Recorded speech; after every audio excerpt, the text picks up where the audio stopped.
The familiar clang of steel under my boots echoed up the tower as I climbed the 70 steps to my home for the next 3 weeks. Each footfall on the metal grating felt like shedding another layer of city stress, leaving behind the honking horns and exhaust fumes of Seattle for something cleaner. By the time I reached the small cabin perched at the top of Cascade Ridge Fire Lookout, my shoulders had already started to relax. I pushed through the door and breathed in the smell of old wood and dust that had accumulated since my last rotation ended in September. The cabin measured maybe 12 by 12 feet, with windows on all 4 sides offering a panoramic view of the North Cascades wilderness. Dense forests of Douglas fir and western red cedar stretched in every direction, broken only by distant ridgelines and the occasional glimpse of snow-capped peaks. 8 years of this job, and I still got the same sense of relief when I closed that door behind me. Out here, the closest neighbor was David Cooper, stationed 15 miles south at Mount Pilchuck Lookout. Everyone else was at least a 40-minute drive down winding forest roads, assuming the roads were even passable. I dropped my duffel bag next to the narrow cot and started unpacking the essentials. Clean clothes went into the small dresser. Food supplies filled the compact pantry. My personal gear, extra binoculars, camera, books, found their usual spots around the cabin. The routine felt automatic after all these years, muscle memory taking over while my mind wandered. Fire season officially ran through October, but these late shifts were usually quiet. Most of the serious fire danger had passed with the end of summer's dry heat. Still, the state kept lookouts staffed until the first substantial rains arrived, which meant I'd be scanning empty forest for 3 weeks, radioing in the occasional false alarm when morning fog caught the light wrong. The work suited me perfectly. No meetings, no deadlines, no small talk with coworkers who didn't understand why anyone would choose isolation over the constant buzz of civilization. Just me, the forest, and the simple task of watching for smoke. As the afternoon faded toward evening, I set up my equipment on the desk that ran along the cabin's north side. The powerful binoculars went on their tripod mount, positioned for easy swiveling between quadrants.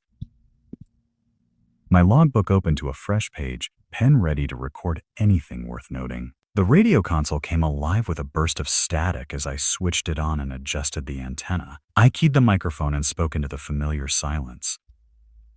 Mount Pilchuck, this is Cascade Ridge, radio check. David's voice crackled back almost immediately, warm and slightly amused. Well, the hermit returns to his mountain fortress. How's the view from your ivory tower, James? Same as always. Trees, and more trees. Shocked to report that nothing burned down while I was gone. Give it time. You've only been up there for what, 2 hours? 2 hours? That's got to be some kind of record for you staying out of trouble. I leaned back in the folding chair and checked my watch. Nearly 6 o'clock, which meant David was probably settling in for his own evening routine. Everything quiet on your end. Had a false alarm yesterday morning when some yahoo decided to burn brush without checking burn restrictions first. Rangers sorted it out before I even finished filling out the paperwork. Living the dream. You know it. All right, hermit, I'll let you get back to communing with nature. Check in tomorrow around 1800. Copy that.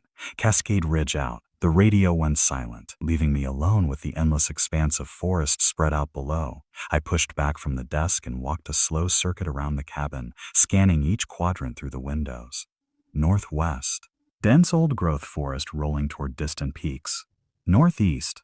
A patchwork of logging cuts from the 80s, now thick with second-growth timber. Southeast, the general direction of Mount Pilchuck, though David's tower was too far away to see even with binoculars. Southwest, more dense forest leading down toward the main access road, invisible beneath the canopy. Nothing moved except the occasional bird and the constant sway of treetops in the evening breeze. No smoke, no unusual activity. No sign that anything existed beyond these trees, except the two of us, perched in our respective towers like sentries watching over an empty kingdom. I settled into the evening routine that had become second nature over 8 years of rotations.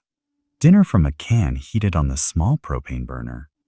A thorough scan of all quadrants through binoculars, noting anything that seemed different from my last shift. Entries in the logbook recording weather conditions visibility, and the complete absence of anything worth reporting. The sun disappeared behind the western ridgeline sometime after 8, leaving the forest bathed in the purple twilight that preceded true darkness. I switched on the cabin's LED lantern and continued my periodic scans, though visibility dropped to almost nothing once full darkness arrived. The forest became a black void punctuated only by the occasional flicker of starlight through gaps in the canopy. By 11:30, I was ready to call it a night. One more complete scan of the forest, then I'd log the evening as uneventful and try to get some sleep before the early morning check-in with headquarters. I positioned the binoculars on their mount and started with the southwest quadrant, sweeping slowly from left to right across the dark expanse of trees. Nothing. Southeast quadrant showed the same empty darkness, no sign of David's tower or any other human presence. Northeast looked equally vacant, the second growth areas indistinguishable from the old forest in the darkness. I swung the binoculars toward the northwest quadrant and started the same methodical sweep. Dense forest filled the view, black shapes of Douglas firs stretching down into the valley and up the opposite slope. I'd covered maybe half the quadrant when something caught my eye. A soft blue glow flickered between the trees, maybe 3 miles out in the valley. I stopped sweeping and focused on the spot, adjusting the binoculars' focus to get a clearer view. The light pulsed gently, appearing and disappearing behind the tree trunks as if someone was moving through the forest with an unusual lantern. I watched for several minutes, trying to get a better sense of what I was seeing. The light seemed too bright and too blue to be a typical camping lantern, but it wasn't steady enough to be a down power line. Could be hikers using some new type of LED gear. Though it was an odd location for camping, out. The area was thick, old-growth forest with no established trails or camping sites that I knew of. The light continued its gentle pulsing, occasionally disappearing completely before reappearing in roughly the same location. No obvious pattern to the movement, nothing that suggested emergency signals or distress. Just an unexplained blue glow deep in the forest, where most people would never venture. After about 20 minutes, the light vanished and didn't return. I kept the binoculars trained on the spot for another 10 minutes, but saw nothing more than the usual darkness of the forest canopy. I opened my logbook and made a brief entry. 23:45. Unusual blue light observed in northwest quadrant, approximately 3 miles out. Duration, check 20 minutes. Possible camping activity. I closed the book and rubbed my eyes, already tired from the long day of travel and setup. Probably just campers with some fancy new gear, though it seemed like an odd spot to set up camp. The area was dense enough that even experienced hikers usually stuck to the established trails rather than bushwhacking through old growth. Still, people did strange things in the wilderness. And it wasn't my job to question their camping choices as long as they weren't starting fires. I switched off the lantern and made my way to the narrow cot, already looking forward to the deep sleep that always came easier in the tower than anywhere in the city. Outside the windows, the forest had returned to its normal darkness, giving no hint that anything unusual had ever been there at all. I'd spent the day going through familiar routines. Weather observations, radio checks with headquarters, periodic scans of the forest. But found my attention kept wandering northwest. Not intentionally, just a subconscious pull toward that section of forest where I'd seen the strange light the night before. The rational part of my mind had already filed it away as unusual camping gear. People brought all kinds of new technology into the wilderness these days. LED lanterns that could probably be seen from space, portable solar chargers, GPS devices that blinked and flashed like small beacons. Still, something nagged at me about the location and the way the light had behaved. Evening settled over the forest with the same peaceful quiet as always. I completed my standard rotation of the cabin, checking each quadrant through the windows as daylight faded. Nothing moved except the endless sway of treetops and the evening breeze. David's radio check came through right on schedule at 6, the same easy banter about quiet shifts and empty forest. By 11 o'clock, I'd finished my routine observations and was preparing for the final scan before sleep. I told myself I wasn't specifically looking for anything unusual, just completing my normal security sweep. But when I positioned the binoculars and started with the southwest quadrant, I moved through it faster than usual. Kingo. Southeast, northeast, quick, methodical sweeps that covered the required territory without really focusing. Then I reached the northwest quadrant and slowed down. I found myself checking my watch as I aimed the binoculars toward the area where I'd seen the light 11:28, close to the same time as the night before, though I tried to convince myself that was just coincidence. At exactly 11:32, the blue glow flickered to life between the trees. My hands tightened on the binoculars as I focused on the same spot, maybe 3 miles out in the dense forest. The light pulsed with that same soft rhythm I'd observed the night before, but tonight I was watching more carefully. This wasn't the warm yellowish glow of a camping lantern or the harsh white beam of an LED flashlight. The blue was too pure, too intense, with an almost electric quality that seemed to cut through the darkness instead of just illuminating it. I adjusted the focus and tracked the light's movement between the trees. Campers moving around a site would create random patterns: trips to gather firewood, visits to the edge of camp, people walking back and forth doing evening tasks. This light moved differently. Small, deliberate patterns that repeated every few minutes, a slow circuit that covered maybe 50 yards, then a pause, then the same circuit again. No voices carried across the distance. No other lights appeared to indicate multiple people or normal camping activities. Just that single blue glow making its measured patterns through the old-growth forest. I lowered the binoculars and rubbed my eyes, trying to think of logical explanations. Some kind of new camping technology I wasn't familiar with. Maybe a solar power device that charged during the day and provided area lighting at night. Or hikers using specialized equipment for night photography or wildlife observation. But the location bothered me more tonight than it had the night before. I reached for the topographical maps I kept in the desk drawer and spread them across the workspace. My finger traced the contour lines northwest from the tower.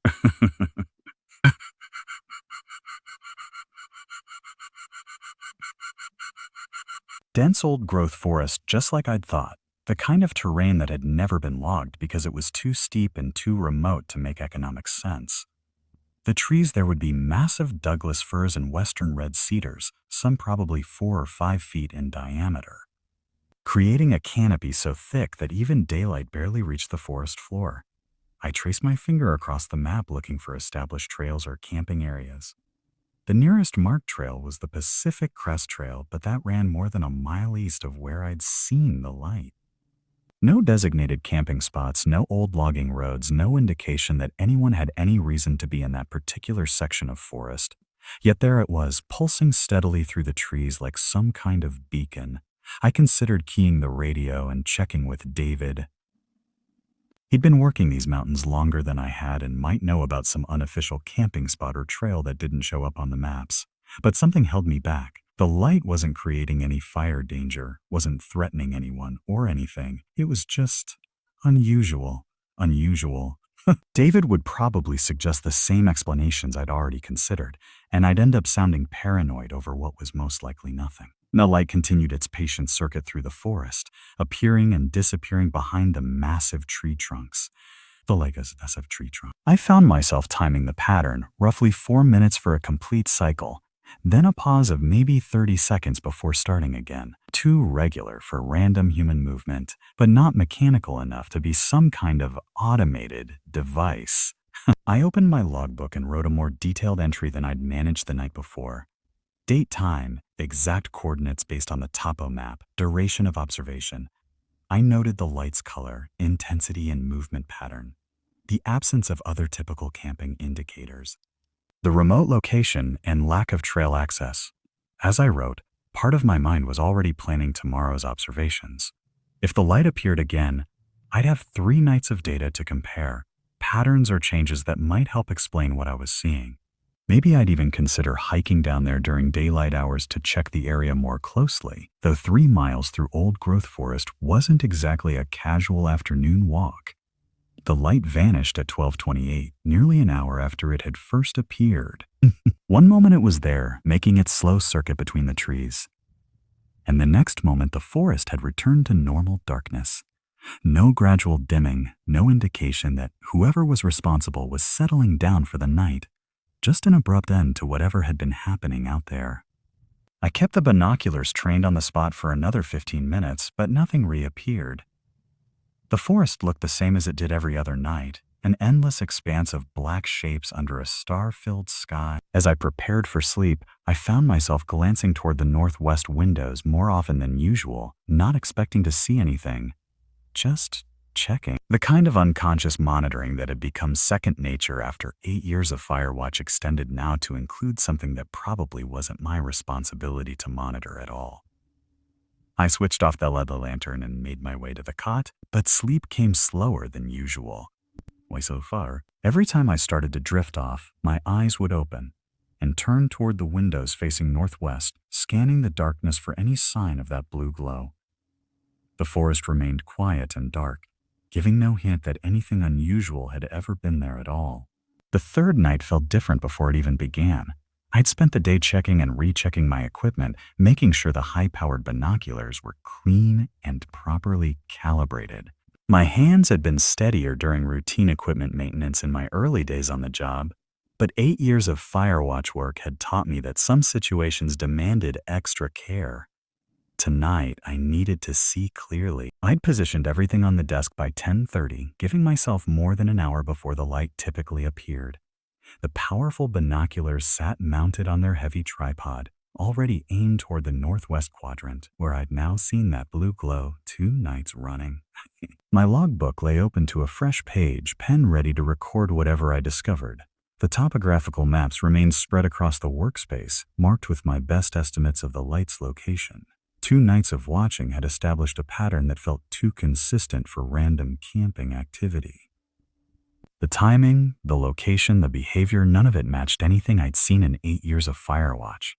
People didn't camp in that terrain. They couldn't access it easily, and they definitely didn't have reasons to stay there multiple nights running the same circuits through trees that barely let in daylight.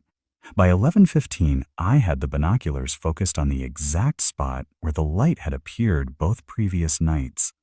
The forest looked the same as always in the darkness. Massive shapes of Douglas firs and western red cedars creating an impenetrable wall of black. No movement except the constant sway of branches in the evening breeze. No indication that anything lived out there except the usual collection of deer, raccoons, and small night creatures that called the old growth home. I checked my watch again. 11:28. Still early based on the previous pattern, but close enough that I found myself holding my breath during each sweep of the binoculars. The anticipation felt wrong, like I was looking forward to something I should want to avoid. At exactly 11:45, the blue glow flickered to life between the trees. No, this time I was ready for it. Binoculars already trained on the location and focused for maximum clarity. The light appeared in the same general area, maybe 3 miles out in the dense forest, but tonight I could see details that had been invisible during my previous observations. The blue glow wasn't coming from any device or campfire. No lantern or LED could produce that particular quality of light. Too pure, too intense, with an electric brightness that seemed to cut through the darkness rather than simply illuminating it. As I fine-tuned the focus, trying to get the clearest possible view, my stomach dropped. The light source was moving between the trees in a way that made no sense.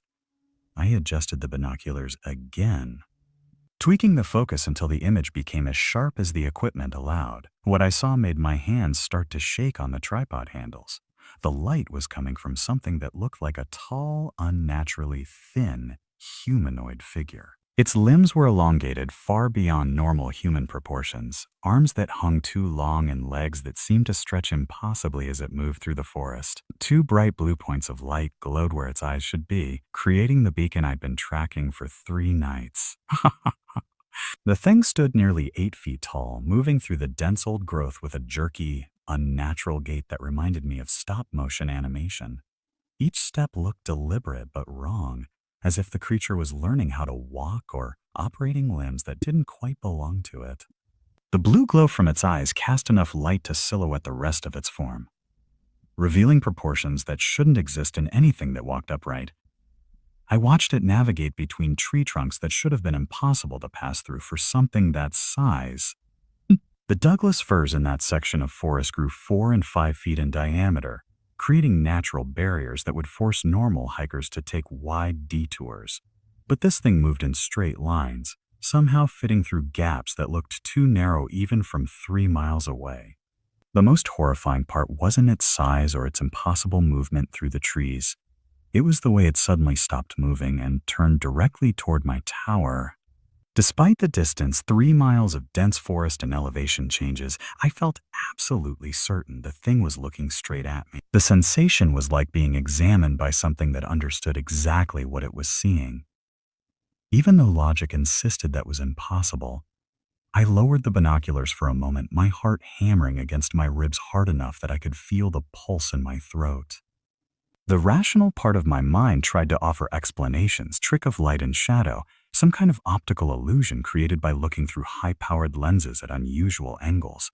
But when I raised the binoculars again, ready to document whatever I was really seeing, the light was gone. The light was gone. The forest had returned to its normal darkness as if nothing had ever been there at all. My hands shook as I grabbed the radio microphone, almost dropping it twice before getting a solid grip. The image of those blue eyes looking directly at me burned in my mind, and I needed to tell someone what I'd seen. Before I convinced myself it had been some kind of hallucination, I keyed the microphone and tried to keep my voice steady. Mount Pilchuck, this is Cascade Ridge. David, you there? Over. Static filled the cabin for several long seconds before David's groggy voice crackled through the speaker. Jesus, James, what time is it? This better be good, David. I need you to listen to me. I saw something in the forest tonight, something that I paused, trying to find words that wouldn't make me sound completely crazy, something that doesn't make sense. Okay. His voice became more alert, though I could hear him moving around, probably checking his watch. What kind of something? Fire? Injured hiker? No, not that. There's been this blue light out in the northwest quadrant for 3 nights now. Same spot, same time. I thought it was campers at first, but tonight I got a clear look at what was making it. David's radio stayed quiet for a moment, and it was tall. Really tall, maybe 8 feet. Moving through the trees like... The light was coming from its eyes, David. 2 bright blue points that looked right at me. Whoa, slow down. David's tone had shifted from sleepy concern to the careful voice people used when they thought someone might be having a breakdown. You're saying you saw something with glowing eyes? I know how it sounds, but I'm looking through high-powered binoculars. This thing was massive, with arms that hung almost to the ground. It moved wrong, like it was learning how to walk. And when it turned toward the tower, I felt like it knew exactly where I was. James, buddy, take a breath. Could it have been someone in a costume? Maybe some college kids trying to mess with the fire towers. Wouldn't be the first time. I ran my free hand through my hair, frustrated that he wasn't understanding. A costume that makes someone 8 feet tall? Moving through old growth forest in the middle of the night? David, this thing was 3 miles out in terrain that would challenge experienced hikers in broad daylight. What about an animal? Sick bear reflecting your flashlight beam. Sometimes when animals are diseased, they behave strangely. The eyes could have been cataracts or some kind of infection that made them reflective. I wasn't using a flashlight. The light was coming from the thing itself, and bears don't walk upright for extended periods. This was walking like a person, but wrong. Everything about it was wrong. The radio stayed quiet for almost a minute before David's voice came back, more thoughtful. Look, I don't know what you saw out there.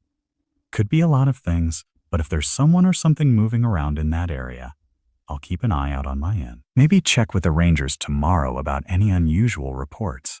You think I'm seeing things. I think you've been alone up there for 3 days watching empty forest, and sometimes isolation can play tricks on your mind. But I'm not dismissing what you're telling me. If something's out there, we'll figure out what it is. Thanks, David. I know it sounds crazy. Hey, we've all seen weird stuff in these mountains. Remember that summer when I kept reporting lights near the old mining claims? Turned out to be teenagers with dirt bikes and lead strips, but it looked like UFOs through binoculars. Yeah, maybe you're right. Get some sleep, James. Check in with me tomorrow evening and we'll talk more about it. If you see anything else tonight, call me immediately. Will do. Cascade Ridge out. I set the microphone back in its cradle and leaned back in the desk chair, trying to process David's responses. His skepticism was reasonable, even expected, I'd probably react the same way if he called me with a story about 8-foot-tall creatures with glowing eyes. But the rational explanations felt hollow when measured against what I'd actually observed through the binoculars. I tried to settle into the cot, but every time I closed my eyes, I saw those blue points of light turning toward me. The image replayed with perfect clarity, and each time it felt more real rather than less. Whatever I'd seen out there had possessed an intelligence that no sick animal could fake. Every few minutes, I found myself getting up and checking the northwest windows. The forest looked normal in the darkness, just the usual collection of black shapes under a star-filled sky. No blue glow, no movement except the constant sway of treetops in the evening breeze. But I couldn't shake the feeling that something was watching me from between those trees, waiting for me to let my guard down. Around 4 in the morning, I was checking the windows again when I spotted it. The blue glow flickered to life in the northwest quadrant, but this time it appeared much closer than before. I grabbed the binoculars and focused on the light, my stomach dropping as I realized the distance had changed significantly. What had been 3 miles away for the past 3 nights was now maybe 2.5 miles from the tower. The thing had moved closer. I tracked the light as it moved between the trees with that same unnatural gait I'd observed earlier. From this distance, I could make out more details of its movement, the way it stepped around massive tree trunks without seeming to slow down. The jerky motion that reminded me of stop-motion animation. Most disturbing was how purposeful its movement seemed, as if it was following a specific route rather than wandering randomly. The light pulsed steadily for about 15 minutes before disappearing again, leaving me staring into empty darkness with my heart hammering. I kept the binoculars trained on the spot for another hour, but nothing reappeared. The forest had returned to its normal quiet, giving no hint that anything unusual had ever been there. Sleep became impossible after that. I spent the remaining hours until dawn sitting at the desk, alternating between watching the northwest quadrant and checking my equipment. The radio remained silent except for occasional static bursts. My logbook lay open to a fresh page, but I couldn't bring myself to write anything yet. How do you document something moving toward you in the darkness? As the first pale light began filtering through the forest canopy, I positioned my strongest set of binoculars and began a systematic scan of the area where I'd last seen the blue glow. Daylight revealed the same dense old-growth forest I'd been looking at for 8 years. Massive Douglas firs and western red cedars creating an impenetrable wall of green that stretched for miles in every direction. But as I fine-tuned the focus and swept slowly across the terrain, I noticed something that made my hands tighten on the binoculars. Several of the tallest trees in that section of forest showed obvious damage to their upper branches. Broken limbs hung at unnatural angles, and gaps in the canopy suggested that something large had passed through with enough force to snap branches that were probably 6 or 8 inches in diameter. The damage formed a rough line through the forest as if something tall had pushed through without regard for the obstacles in its path. I traced the line of broken branches with the binoculars, following the destruction from roughly where I'd first spotted the light 3 nights ago to the area where it had appeared this morning. The path was unmistakable once I knew what to look for, a corridor of damaged trees that showed something had been moving through that forest. Something tall enough to break branches 30 or 40 feet off the ground. The evidence that something physical had been moving through that terrain made my encounter feel frighteningly real. Whatever I'd been watching wasn't a trick of light or an optical illusion created by looking through binoculars in the darkness. Something large and powerful had been breaking its way through old-growth forest, and each night it was getting closer to my tower. I lowered the binoculars and reached for my logbook, finally ready to document what I'd observed. But as I opened to a fresh page, my pen hovering over the paper, I realized I had no idea how to explain what I'd seen in language that would make sense to anyone who read my reports. How do you write that something impossible was walking through the forest and that it seemed to know exactly where you were? I spent the day staring at those broken branches through my binoculars, trying to convince myself there might be some other explanation for the damage I'd found. Strong winds, maybe, or a sick bear that had climbed higher than usual and brought down the limbs while falling. But the pattern was too consistent, too deliberate. Something had passed through that forest with enough force to snap branches 6 inches thick, and it had been moving in a straight line toward my position. By afternoon, I'd gone through my emergency supplies twice, checking everything from my first aid kit to the battery levels in my flashlights. The flare gun sat on the desk next to my logbook, its orange plastic shell bright against the dark wood. I'd loaded it with a fresh cartridge and positioned 3 backup flares within easy reach. The rational part of my mind kept insisting this was overkill, that I was preparing for something that probably didn't exist. But my hands moved through the preparations anyway, driven by an instinct I couldn't ignore. The debate about leaving had started around noon and continued through the afternoon. I could pack my gear, lock up the cabin, and be back in Seattle by evening. Tell my supervisor I'd come down with something, take a few sick days, let someone else cover the tower until this rotation ended. It would be easy to explain, and nobody would question a fire lookout needing time off during the quiet season. But every time I started toward my duffel bag, something stopped me. Maybe it was 8 years of professional pride, or maybe it was the knowledge that running away wouldn't change what I'd seen. The creature, if that's what it was, would still be out there in the forest. Other hikers might wander into its territory without any warning, and there was David to consider, stationed 15 miles south with no idea that something might be moving through these mountains. I tried reaching Mount Pilchuck twice during the afternoon, keying the microphone and calling David's station. Both times I got nothing but static. Radio conditions could be unpredictable in the mountains, and David might have been away from his cabin doing equipment maintenance or afternoon observations. Still, the silence felt wrong after days of regular contact. As evening approached, I set up my observation station more carefully than I had on previous nights. The high-powered binoculars went on their tripod mount, aimed northwest and focused for the distance where I expected the light to appear.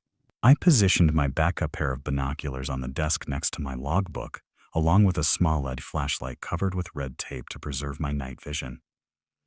The flare gun sat loaded and ready, though I wasn't sure what good it would do against something that size. The radio stayed tuned to David's frequency, volume turned up enough that I'd hear any transmission immediately.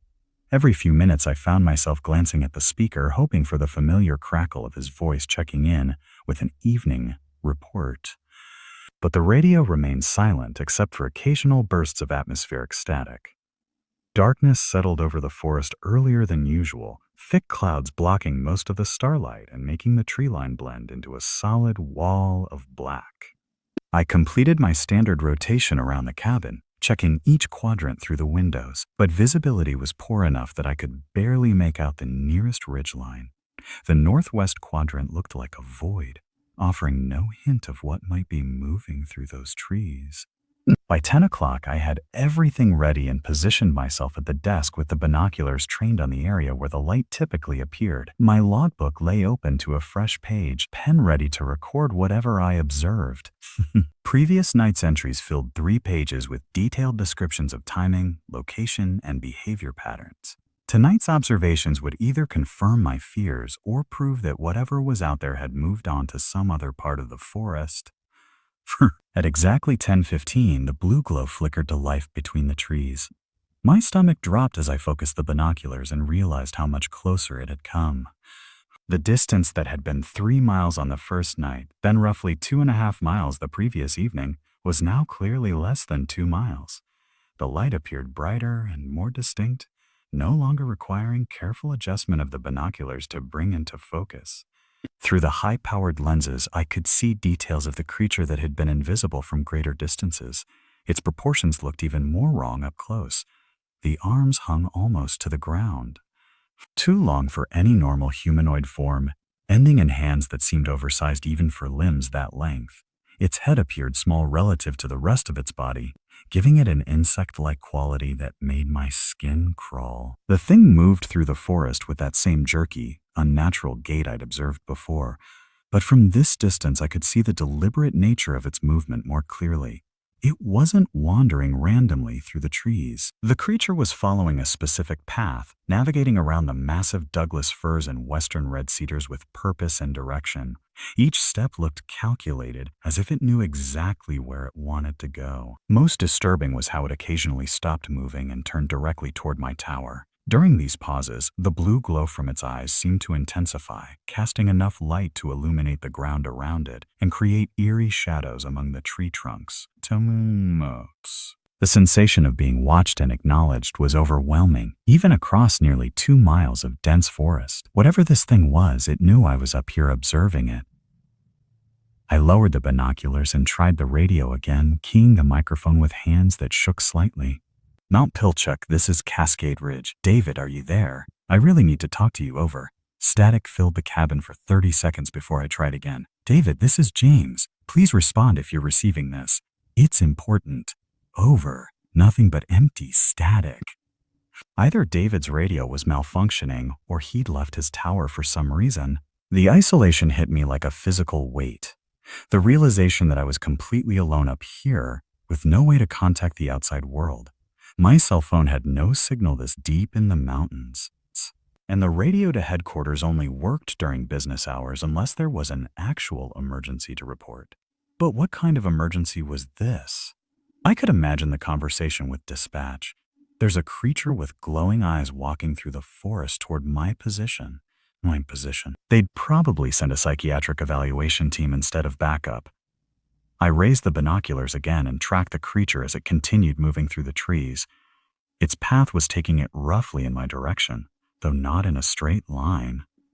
The thing seemed to be following the natural contours of the terrain, choosing routes that avoided the steepest slopes and thickest undergrowth. The movement pattern suggested intelligence and planning rather than simple animal behavior. As I watched, the creature stopped next to a massive cedar tree and turned toward my tower again. This time it remained motionless for several minutes, those blue eyes blazing in the darkness like twin beacons. The intensity of its focus made me duck slightly below the window level. Even though logic insisted it couldn't possibly see me at this distance through the cabin's dark interior. When I looked again, the thing had resumed moving, but its path had changed. Instead of the meandering route it had been following, the creature was now heading more directly toward my position. Not in a straight line. The terrain wouldn't allow that, but with less deviation from the most direct possible course. My hands were shaking badly enough that the binoculars became difficult to hold steady. I lowered them and flexed my fingers, trying to regain control. 8 years of fire watch work had prepared me for many situations. Lost hikers, medical emergencies, equipment failures, even the occasional drunk camper who needed to be talked down from doing something stupid. But nothing in my training covered what to do when something impossible was walking through the forest toward your position. The flare gun felt solid and reassuring when I picked it up, though I had no idea how effective it would be against a creature that size. The emergency flares were designed to signal for help over long distances, not to serve as weapons, but the bright magnesium burn might be enough to scare off whatever was out there, assuming it was something that could be scared. Through the remainder of the night, I tracked the creature's steady progress through the forest. It moved with patience and determination, never rushing but never stopping for long. The path became more direct as the hours passed, confirming that my tower was definitely its destination. By 3 in the morning, I estimated it had covered more than half the distance from its starting point. The blue glow disappeared just before dawn, as it had on previous nights. But this time, the creature's final position was close enough that I could pinpoint its location without binoculars. Roughly 1 mile from the base of my tower, hidden somewhere in the dense old growth that covered the lower slopes of the ridge, I stayed at the observation post as daylight filtered through the forest canopy, scanning the area where the light had vanished. The trees looked peaceful and normal in the morning light, showing no signs that anything unusual had passed through during the night. But I knew the creature was still out there, probably resting during daylight hours before resuming its approach when darkness returned. The thought of spending another night alone in the tower with that thing less than a mile away made my breathing shallow and my hands shake. But the alternative, abandoning my post and leaving the forest unprotected, felt like the worst choice.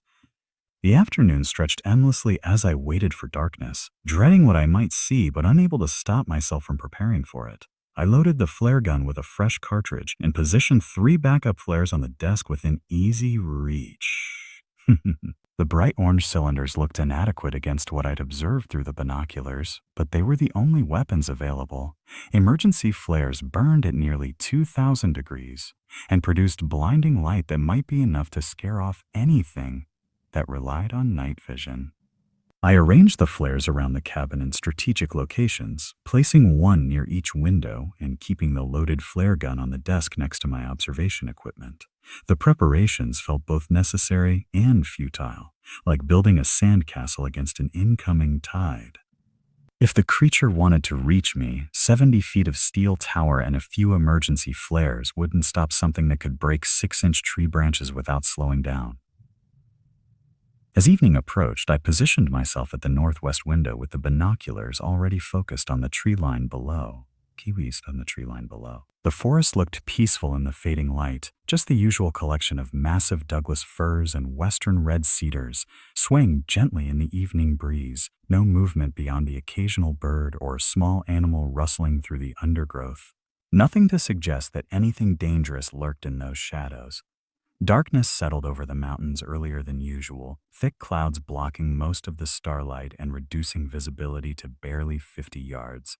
I completed my standard rotation around the cabin, checking each quadrant through the windows, but the poor conditions made detailed observation impossible. The northwest quadrant appeared as a solid wall of black, offering no hint of what might be approaching through those trees. At exactly 9:30, the blue glow flickered to life. This time I didn't need binoculars to see it. The twin points of light blazed in the darkness like electric beacons, close enough that I could make out their movement with naked eyes.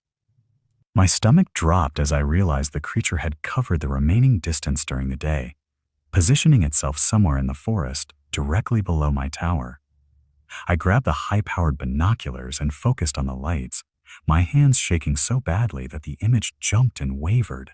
When I finally managed to steady the view, what I saw made my breath catch in my throat. The thing emerged from the tree line at the base of my tower, stepping into the small clearing that surrounded the steel support structure. Up close, its impossible proportions became even more horrifying. The creature stood nearly 8 feet tall, its elongated limbs giving it an insect-like quality that violated every natural law I understood. Arms hung almost to its knees, ending in hands that appeared oversized even for limbs that length. Its torso seemed too narrow to support that height, creating an overall silhouette that looked wrong from every angle. The blue glow emanated from 2 points where eyes should be, casting enough light to illuminate the ground around the tower base and create eerie shadows among the support beams. In that pale radiance, I could see details of the creature's form that made my skin crawl. Its head appeared small relative to the rest of its body, perched on a neck that seemed too thin to support it. The limbs moved with that same jerky, unnatural motion I'd observed from a distance, as if the thing was learning to operate a body that didn't quite belong to it. For nearly an hour, the creature circled the base of my tower with methodical precision. It moved slowly around the perimeter, occasionally stopping to examine the steel support beams more closely. The deliberate nature of its inspection was terrifying. This wasn't random animal behavior or simple curiosity. The thing was studying the tower's structure, learning about its construction, and looking for potential weaknesses. I kept perfectly still during its circuit, afraid that any movement might draw its attention upward. The cabin's windows faced all 4 directions, giving me a clear view as the creature completed its rounds, but I tried to stay back from the glass and avoid creating silhouettes that might be visible from below. My breathing became shallow and controlled, each exhale carefully muffled to avoid making any sound that might carry down through the tower's steel framework. The most terrifying moment came when the creature stopped directly beneath my position and placed both hands on the main support beams. Its fingers wrapped around the steel with apparent ease, long digits curling completely around structural elements that were 6 inches thick. For several seconds, the thing simply held the beams as if testing their thickness and strength. Then it began to shake them. The entire tower swayed gently under the creature's experimental pressure, steel groaning softly as the framework absorbed forces it wasn't designed to handle. My cabin rocked slightly from side to side. Enough motion that I had to grip the walls for support and steady myself against the desk. Books shifted on their shelves and the radio equipment creaked as the mounting brackets flexed with the movement. The creature applied pressure methodically, testing different support points and gauging the tower's response to various stresses.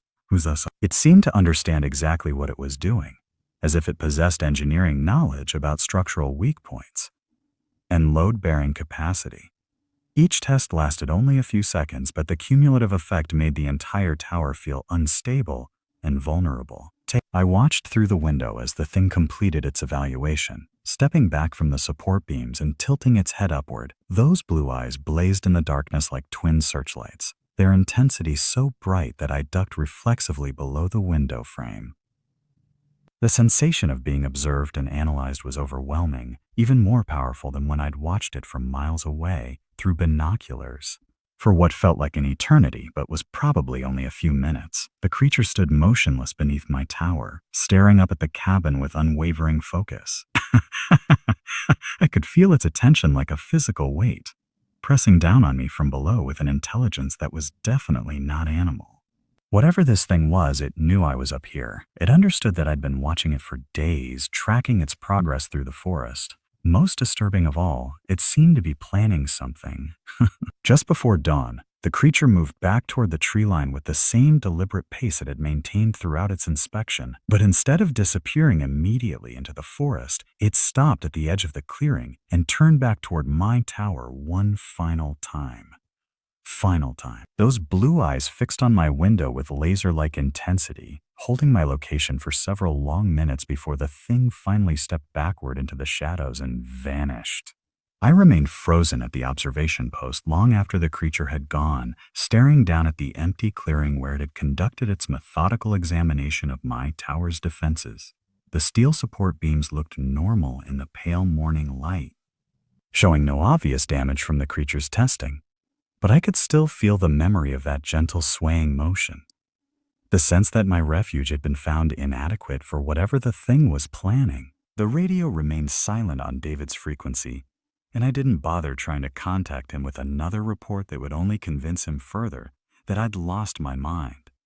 Instead, I opened my logbook to a fresh page and began documenting what I'd observed, writing down every detail I could remember about the creature's appearance, behavior, and apparent intelligence. As I wrote, one thought kept returning with increasing urgency. The thing hadn't been trying to climb my tower or break it down during its hour-long inspection. It had been learning about its structure and stability, gathering information for some future purpose. The question that terrified me was what it planned to do with that knowledge. 2 hours passed before I worked up the nerve to leave my tower.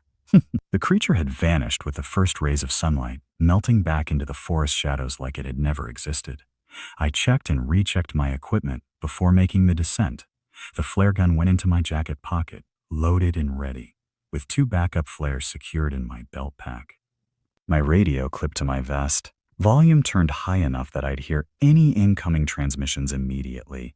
The decision to go down felt both necessary and terrifying, but I couldn't spend another day wondering what that thing had been doing at the base of my tower. The 70 metal steps felt different going down than they had during my routine climbs over the past 8 years.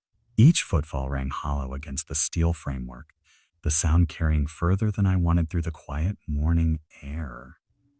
My hands gripped the railings tighter than necessary, knuckles wide against the painted metal. By the time I reached the bottom platform, sweat had soaked through my shirt despite the cool morning temperature. The clearing around my tower's base showed obvious signs of the creature's overnight visit. Footprints marked the soft earth in a rough circle, following the same path I'd watched it take during its methodical inspection. The prints themselves made me stop and stare, trying to process what I was seeing. Each footprint stretched nearly 2 feet long and maybe 8 inches wide, but the proportions looked wrong for anything that should be walking upright. The impressions were deeper at the heel and toe, suggesting a gait that put most weight on the extremities rather than distributing it evenly like human feet. Most disturbing were the marks at the front of each print, 5 distinct gouges where toes had dug into the earth. But the spacing and depth suggested claws rather than normal digits. I knelt next to the clearest print and held my own boot above it for comparison. My size 11 hiking boot looked like a child's shoe next to the creature's track. The depth of the impression in the packed earth indicated something far heavier than a human, probably close to 400 pounds based on how deeply the prints had sunk into ground that barely showed my own footsteps. Following the trail away from my tower led me into dense old-growth forest where the canopy blocked most of the morning light. Massive Douglas firs and western red cedars created natural corridors between their trunks, and the creature had moved through these spaces with apparent ease. Broken branches marked its passage, not the careful navigation of something trying to move quietly, but the casual destruction of obstacles that happened to be in its way. 6-inch thick fir branches hung at odd angles, snapped clean through by something passing underneath. The breaks looked fresh, sap still bleeding from the wounds in the bark. I reached up to examine one of the damaged limbs, noting that the break point was nearly 8 feet above the forest floor. Whatever had caused this damage was tall enough to snap branches that would be well above my head. The trail led deeper into the forest, winding between the massive tree trunks in a roughly straight line. I followed it carefully, pausing every few yards to check for fresh footprints or additional signs of disturbance. The creature's path avoided the steepest terrain and thickest undergrowth, but it didn't deviate much from a direct route through the trees. The consistency suggested purpose rather than random wandering. After 20 minutes of tracking, I found more extensive damage to the forest canopy. A cluster of trees showed broken branches at multiple levels, creating gaps in the overhead cover that let shafts of sunlight reach the forest floor. The destruction looked like something large had pushed through this area with considerable force, bringing down limbs and smaller trees that had blocked its path. I moved more cautiously as the trail led into a small depression between 2 ridges, an area where the old growth gave way to slightly younger trees and thicker undergrowth. The changed vegetation allowed more light to penetrate, but it also provided more cover for anything that might be hiding nearby. My hand stayed close to the flare gun in my jacket pocket, though I doubted it would be much protection against something that could break thick tree branches without slowing down. The smell hit me before I saw anything else, a sickly sweet odor that made my stomach lurch. Decomposition mixed with something else, something metallic that I recognized from childhood hunting trips with my father. Blood and lots of it. 30 minutes after leaving my tower, I found what the creature had been protecting. The body lay in a small clearing, maybe 40 yards from where the trail had led me. Even from a distance, I could see that this wasn't a natural death or normal animal predation. It had to be a hiker based on the scattered gear, had been torn apart with a violence that made my vision blur around the edges. I forced myself closer, stepping carefully around the debris field that surrounded the body. A backpack hung in shreds from a nearby tree branch, its contents scattered across 20 yards of forest floor.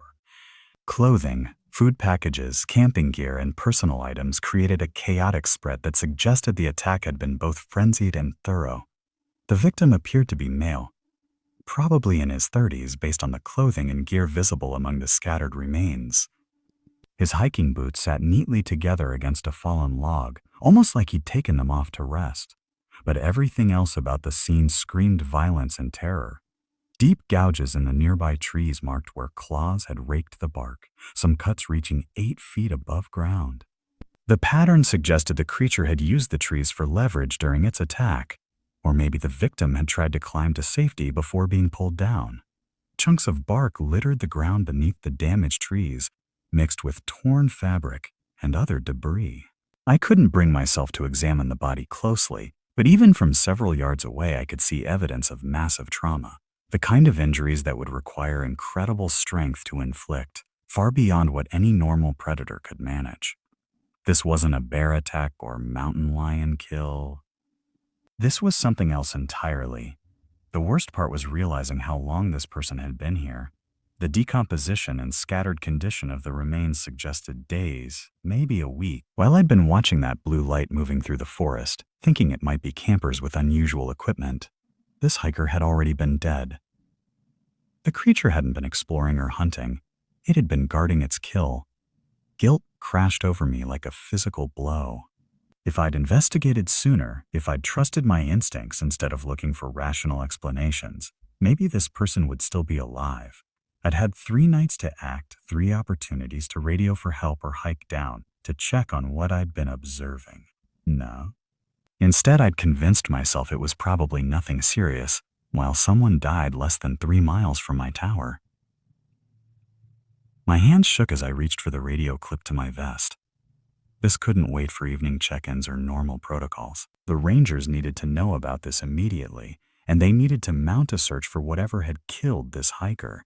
David's skepticism about my reports would evaporate once he saw what I'd found. Physical evidence this obvious couldn't be dismissed as stress-induced hallucinations. The radio crackled as I keyed the microphone, but before I could speak, a branch snapped somewhere behind me. The sound cut through the forest quiet like a gunshot, freezing my blood and making every muscle in my body tense. I turned slowly, already knowing what I would see but hoping desperately that I was wrong. The creature stood 15 feet away, positioned between me and the path I'd used to reach this clearing. In full daylight, its impossible proportions looked even more horrifying than they had through binoculars in darkness. 8 feet of elongated limbs in wrong angles, arms hanging almost to the ground, that insect-like head perched on a neck too thin to support it. Those blue eyes blazed with an intensity that made my vision blur, like staring directly into welding torches. The glow seemed even brighter in daylight, casting visible rays that cut through the forest shadows and made the air shimmer around the creature's face. Up close, the light had a quality that hurt to look at directly, forcing me to squint and turn my head slightly to avoid the worst of the glare.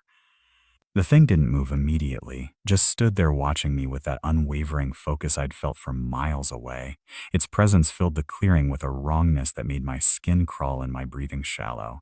Everything about its form violated natural law and unnatural law. The proportions, the way it held itself upright, the casual strength evident in its oversized hands. I tried to reach for the flare gun in my jacket pocket, but my hand moved too slowly, made clumsy by terror and the knowledge that I was completely outmatched. The creature's head tilted slightly as it tracked my movement, those burning eyes following my hand with predatory awareness. Before I could clear the flare gun from my pocket, the thing lunged forward with speed that shouldn't have been possible for something that size. One massive arm swept across my chest like a baseball bat, lifting me completely off my feet and sending me flying backward through the air. The impact drove all air from my lungs and filled my vision with white stars. I hit a large Douglas fir trunk with enough force to shake loose bark and small branches, the radio shattering against the tree as my body slammed into the rough surface. I crumpled to the forest floor, gasping for air that wouldn't come, pain shooting through my ribs and back where I'd struck the tree. The world spun around me as I tried to focus, tried to move, tried to do anything besides lie there, helpless, while that thing approached. Through blurred vision, I watched the creature advance with deliberate slowness, taking its time now that I was down and unable to run. Those blue eyes never left my face, and I could swear I saw something like satisfaction in their electric glow. Its elongated fingers flexed as it moved closer, claws extending from the tips like a cat preparing to strike. The thing was savoring this moment, enjoying my terror and helplessness. Whatever intelligence burned behind those blazing eyes, it understood exactly what it was doing to me, and it liked it. The sharp crack of a rifle shot exploded through the forest, the sound bouncing off tree trunks and fading into echoes that seemed to go on forever. The creature jerked backward like someone had yanked it with invisible cables, dark fluid spreading across its chest in a stain that looked black against its pale form. I blinked hard, trying to clear my vision and make sense of what had just happened. The thing that had been advancing on me with predatory satisfaction now stumbled backward, those blazing blue eyes flickering as if someone had dimmed their power source. A second rifle crack split the air, then a third. each shot driving the creature further away from where I lay, crumpled against the Douglas fir. David emerged from the tree line with his hunting rifle raised, the barrel still smoking from the shots he'd fired. He moved with the careful precision of someone who'd spent years hunting in these mountains, keeping the weapon trained on the creature as it retreated deeper into the forest. The thing let out a sound that made my teeth ache, part shriek, part roar, but with harmonics that no natural animal could produce. The noise cut through the forest like broken glass, sending birds exploding from their perches and making every small creature within hearing distance go completely silent. "Stay down, James," David called, without taking his eyes off the retreating figure. "Don't move until I'm sure it's gone. Move until I'm sure it's gone." The creature stumbled between the massive tree trunks, leaving a trail of that dark fluid on bark and undergrowth. Its movements had lost that fluid, unnatural grace I'd observed through my binoculars. Now it moved like something badly injured, each step unsteady and wrong. Those blue eyes still blazed in the forest shadows, but their intensity had dimmed considerably, and they no longer seemed focused on me with that terrifying intelligence. I tried to push myself up from the forest floor, but pain shot through my ribs like electric shocks. My back felt like someone had taken a sledgehammer to it, and breathing came in short, careful gasps that didn't quite fill my lungs. The radio that had been clipped to my vest lay in pieces against the tree trunk, its plastic housing shattered and wires exposed. "David." I managed to croak, my voice barely audible over the ringing in my ears. "How did you?" "Radio went dead yesterday evening," he said, still tracking the creature's retreat through his rifle scope. "Then this morning the ranger station called about a missing hiker in this area. Thomas Wright, been gone 5 days.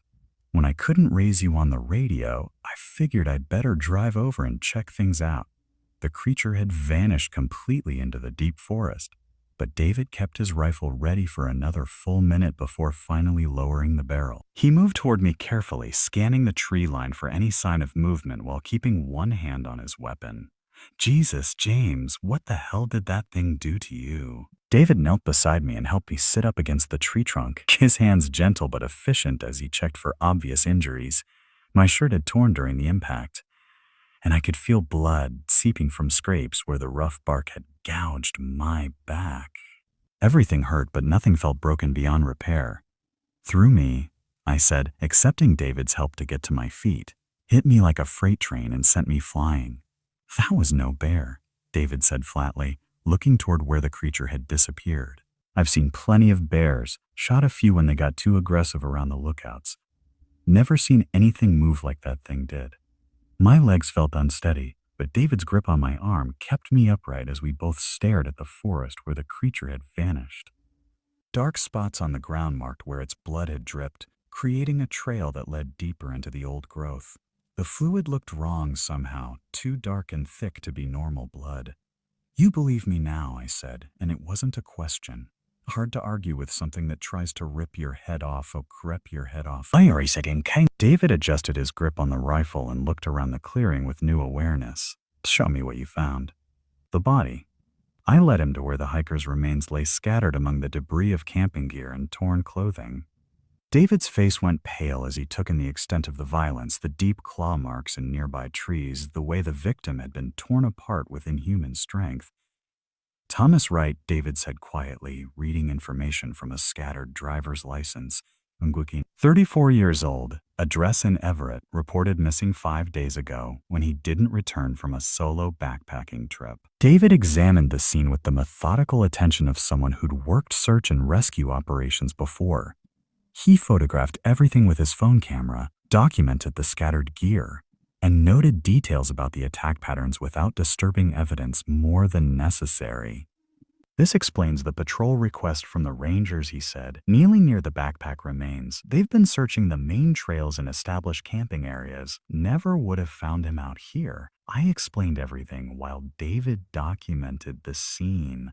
The blue lights I'd observed for 3 nights, watching the creature move closer to my tower. The way it had studied the structural supports like it was planning something. David listened without interrupting, occasionally asking for clarification about timing or distances, but never questioning the basic facts of what I'd experienced.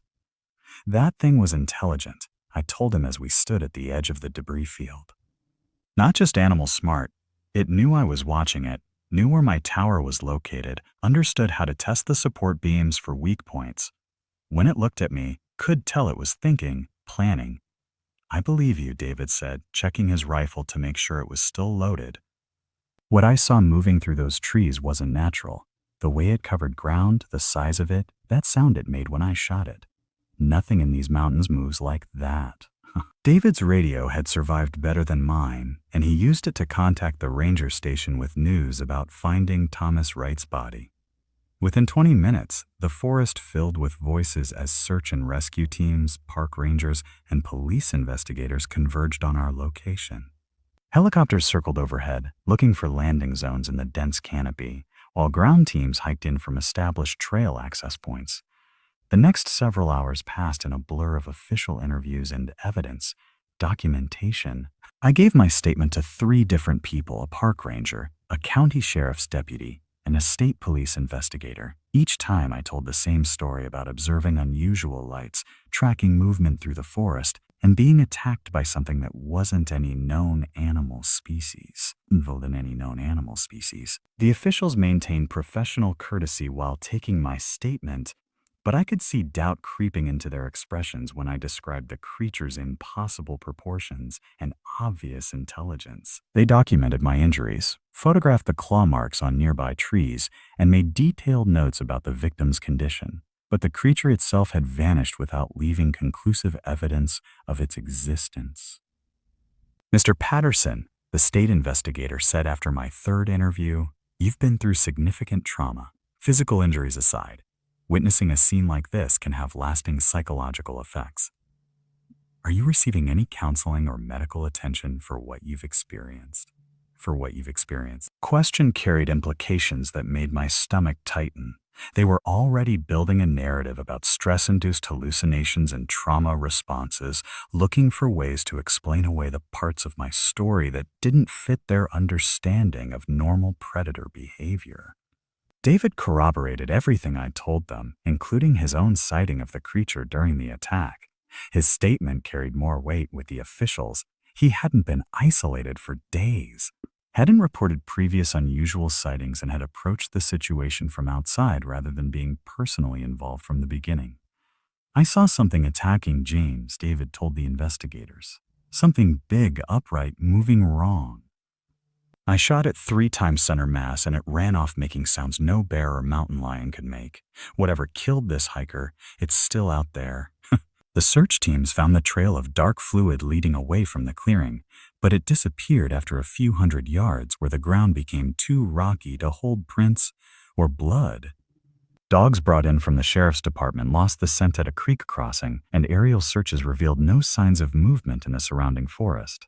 By late afternoon, the body had been removed and the scene processed completely. Thomas Wright would receive a proper burial, and his family would have answers about what had happened to him, even if those answers raised more questions about what kind of predator could inflict such damage.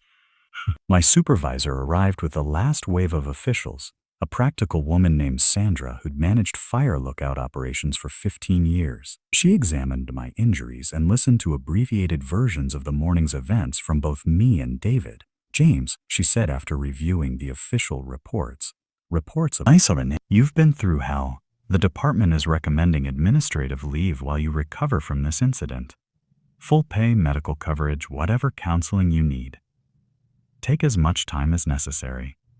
The recommendation felt like a gentle dismissal, a way to remove me from active duty while they decided how to handle someone who'd reported impossible encounters with unknown creatures. Administrative leave would keep me away from the towers and out of situations where I might file more unusual reports that could embarrass the department.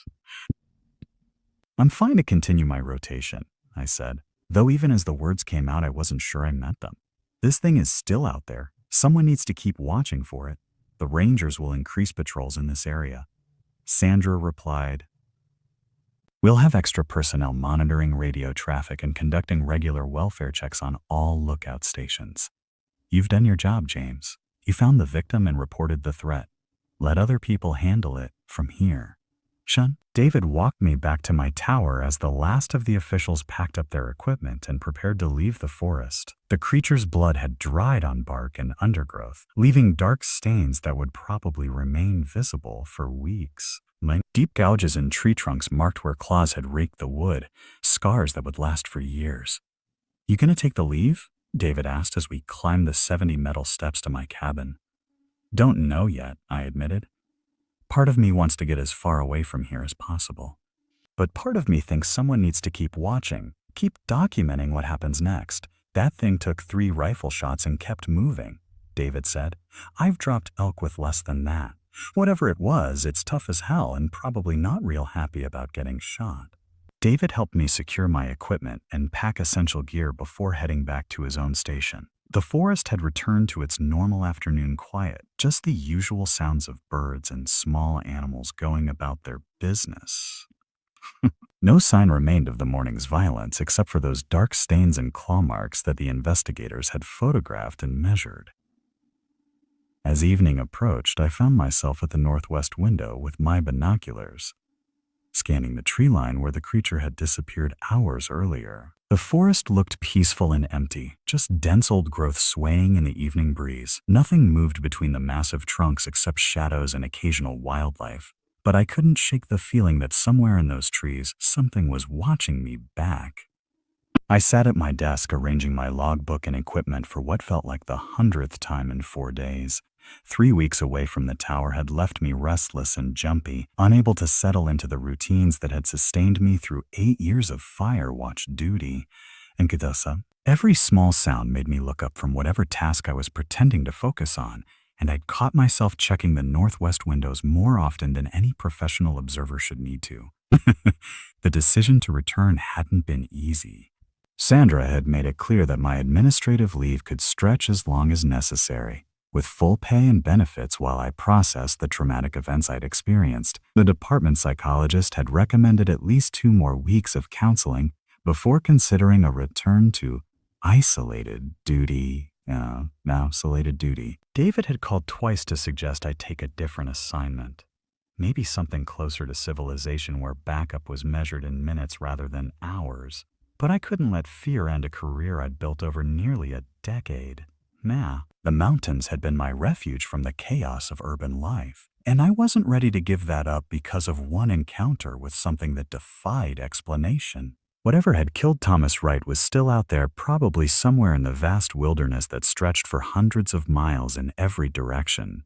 Running away wouldn't change that fact or make the threat disappear. The first 3 days back had passed without incident. David checked in twice daily instead of his usual evening call, and ranger patrols had increased significantly in the area around my tower. I'd spotted their vehicles on the access road below and heard their radio chatter during afternoon equipment checks. The extra presence felt reassuring, even though part of me knew that a few additional patrols wouldn't make much difference if something like that creature decided to return. My injuries had healed well enough during the leave period. The worst bruising had faded to yellow stains across my ribs and back, and the scrapes from hitting the Douglas fir had left only thin scars that barely showed unless I looked for them. Physically, I felt ready to handle the job again. Mentally was another story, but I'd been telling myself that would improve with time and routine. Each evening I'd conducted my standard forest scans without seeing anything unusual. No blue lights, no movement in the distant tree line. No signs that anything larger than deer and elk inhabited the wilderness below. The forest had returned to its normal appearance. Endless green canopy broken by ridgelines and peaks, peaceful and empty under the October sky.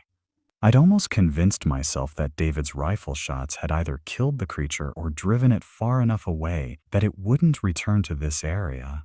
The ranger station had officially classified Thomas Wright's death as an animal attack by an unknown predator, possibly a bear with unusual aggressive behavior or a mountain lion of exceptional size. The investigators had documented the claw marks and unusual aspects of the attack, but without additional evidence or witnesses, they'd filed the case as an isolated incident, requiring increased wildlife monitoring in the region. David had been more direct in his assessment. "That thing was like nothing I've ever seen," he told me during one of his check-in calls. Shot it 3 times center mass and it kept moving like I'd thrown rocks at it.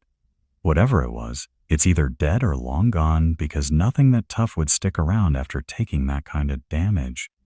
I wanted to believe him, but something about the creature's obvious intelligence made me doubt it would simply disappear after being wounded, the way it had studied my tower's structural supports.